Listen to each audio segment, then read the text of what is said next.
In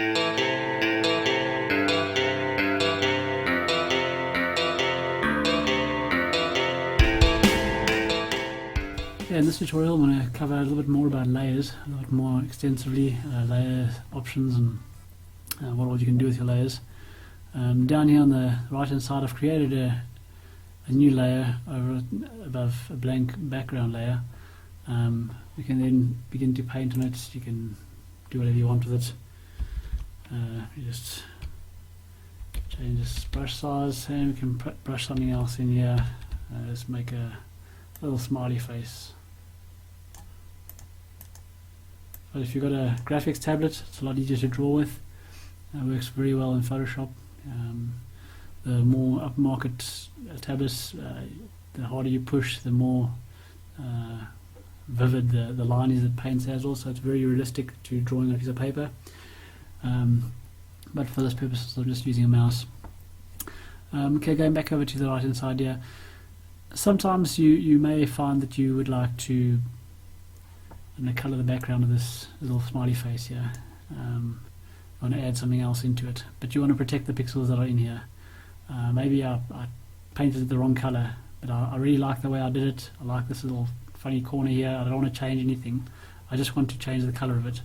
So what I can do is I can actually lock the transparent pixels. So if I turn off the background layer, these little checkered pixels here, the checkered background illustrating transparency, I can lock those so that I can't affect them.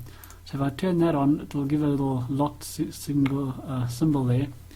By selecting the layer, it tells you what is locked. So as I select that, you can see the transparency items are locked on that layer. So now, as being on the same layer here, I can then select a different color that I preferred. I'm always a blue and red guy, so just to go for blue, and I want to change him to blue. So as I paint over here, you can see it's not affecting the transparent pixels. I can't do anything to them. But I go over the image pixels and it will then paint in there. So you can maybe even make a nice little rainbow out of him and add in. So this is quite a useful tool if you just want to affect specific items on that layer. We can give him some nice good old brown eyes.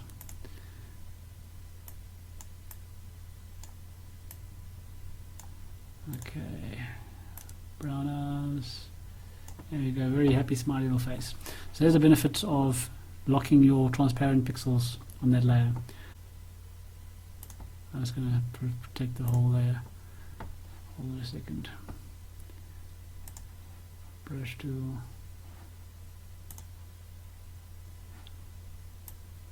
That's just regularly being used, so I'm affecting everything on it. Bring my brush on lock.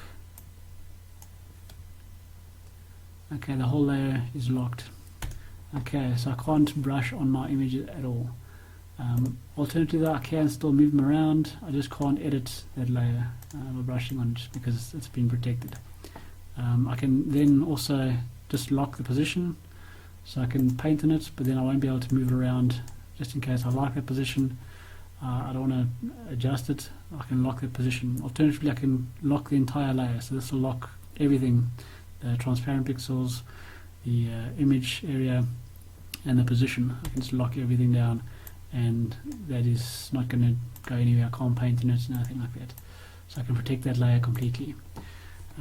There will be times where you don't want to get tangled up in hundreds of layers. For example, this little man, he's on his own layer. You can even write name his layer here, man, and we can create a new layer. And I'm going to just move him quickly. So I'm going to unlock him here, unlock his position. I'm going to move him over to the side here, just out of the way, and I'm going to put a nice little bird in here for him. I'll label bird, and I'll paint in my little bird here. Using my brush, and let's give him a nice green bird, just to be colourful and wonderful to him. Okay, there's our bird in the corner there flying in. Beautiful stuff, great piece of artwork. Okay, so we move him back in there, and now I want to put some adjustments on this little bird. So maybe I want to make him brighter. Let's up his brightness a little bit. As you can see, I'm affecting everything at the moment, not just my bird. So if I would like to just affect the bird, I can create a mask for this. It has a mask here already. So let's trash this layer, and keeping in mind that your adjustment layers will affect all the layers beneath the one that is on, or from the one that's on all the way down. So if you want your man affected, you can either pop him above the bird, or alternatively you can create a mask for him.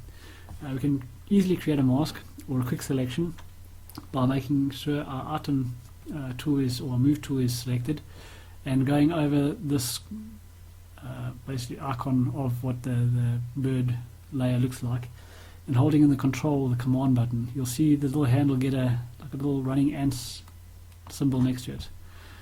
Okay, so as I push the command or the control key, that little button appears there, and I left click on that layer.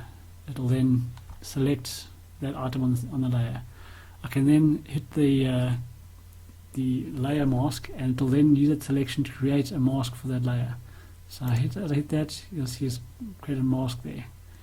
Okay, but I don't want a mask on that layer. I'm going to undo that. What I want to do is I want to put that mask onto the adjustment layer. So with that selection selected there, I can then go and add my brightness, and it'll add that mask onto there. So it's created a mask. So now if I adjust the brightness, it's only going to adjust the brightness of my bird. It's going to do nothing to my little man, because this mask is applicable only to that brightness layer. So once again, do the same thing. Hold the control key and left click on the bird layer to make a selection. I can add another adjustment. I can maybe change the color of it, the hue and saturation layer, and we can make it a little more on the blue side there. Now sea blue, give him nice and saturated, lighten him up a bit. There we go. Okay, so I haven't done anything to my bird, he's still there. If I hold the Alt or the Option button in and left click on the bird eye here, the bird layer's eye, it will only reveal the bird layer, everything else is turned off. So my bird is still green, and hold the Option key again, click it again, it will turn everything else back on again. So that's my brightness layer, and this is my hue and saturation. Okay, this is getting kind of messy now, because like I said, this little man, he's all by himself, whereas all these other layers here apply to the bird layer. So I want to kind of keep it together, but keep it so I don't have 200 layers here. I want to kind of minimize my layers. So what I'm going to do is I'm going to create a folder here. So just down here you create a folder, a little folder icon. As you hit that, it'll create a group. You can name this here bird layers. Okay, so now in that folder you can drag all of these layers into that folder. So you select the layer you want, click and drag it over that folder, and drop it on that folder. Click and drag it over that folder and drop it on the folder. So make sure you get your layer order right, because as you notice now, everything's in this bird layers folder. As I expand it, you'll see those three layers inside the folder, but my bird layer is now above my adjustment layers, which means the green is showing. So I need to drag him back down, beneath those layers again.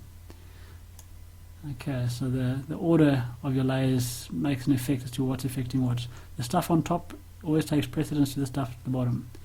So you've got to make sure your layer order is correct. But there's a very nice way of managing your layers, keeping them nice and orderly, especially when you've got a lot of effects or a lot of retouching. For example, you can add a proper retouching layer onto this. Maybe, I don't know what you want to do, add some hair onto this poor little guy. Give him some nice little dreads.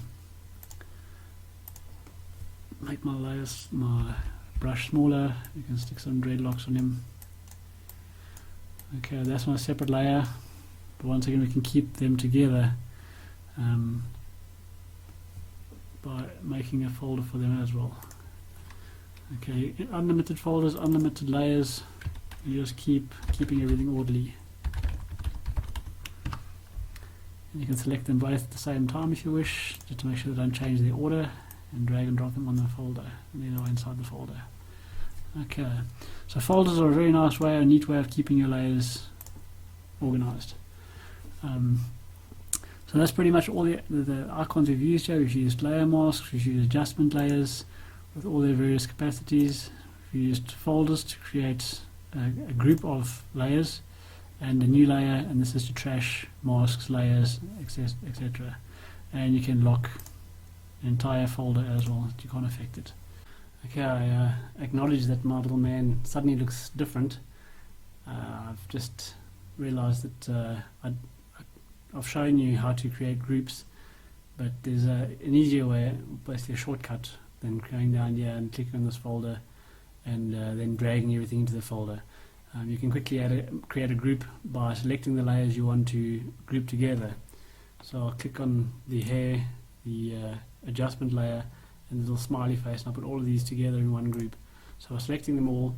Okay, so once I've selected them all, I can quickly go up here to the pull down menu and I can select new group from layers. So it's going to look at the layers I've selected and it's going to put them into a folder for me.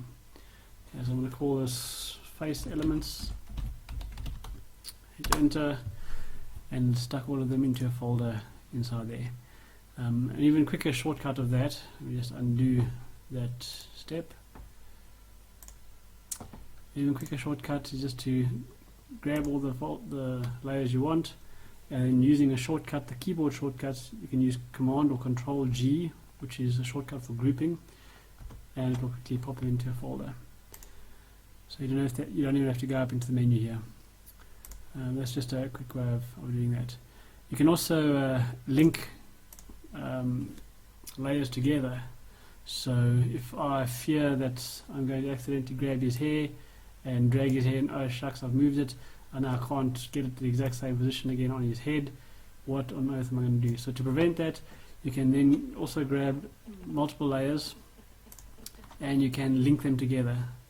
So this little link, the moment you grab, you see if I grab one layer, this link is inactive, it's grayed out, but the moment I grab more than one layer together, I can grab all of these layers, or I can use, by using my shift button, I click this top button and shift, hold the bottom button in, select all the layers together, or I can select specific layers holding my control command key in, and it will select just the ones I'm looking for.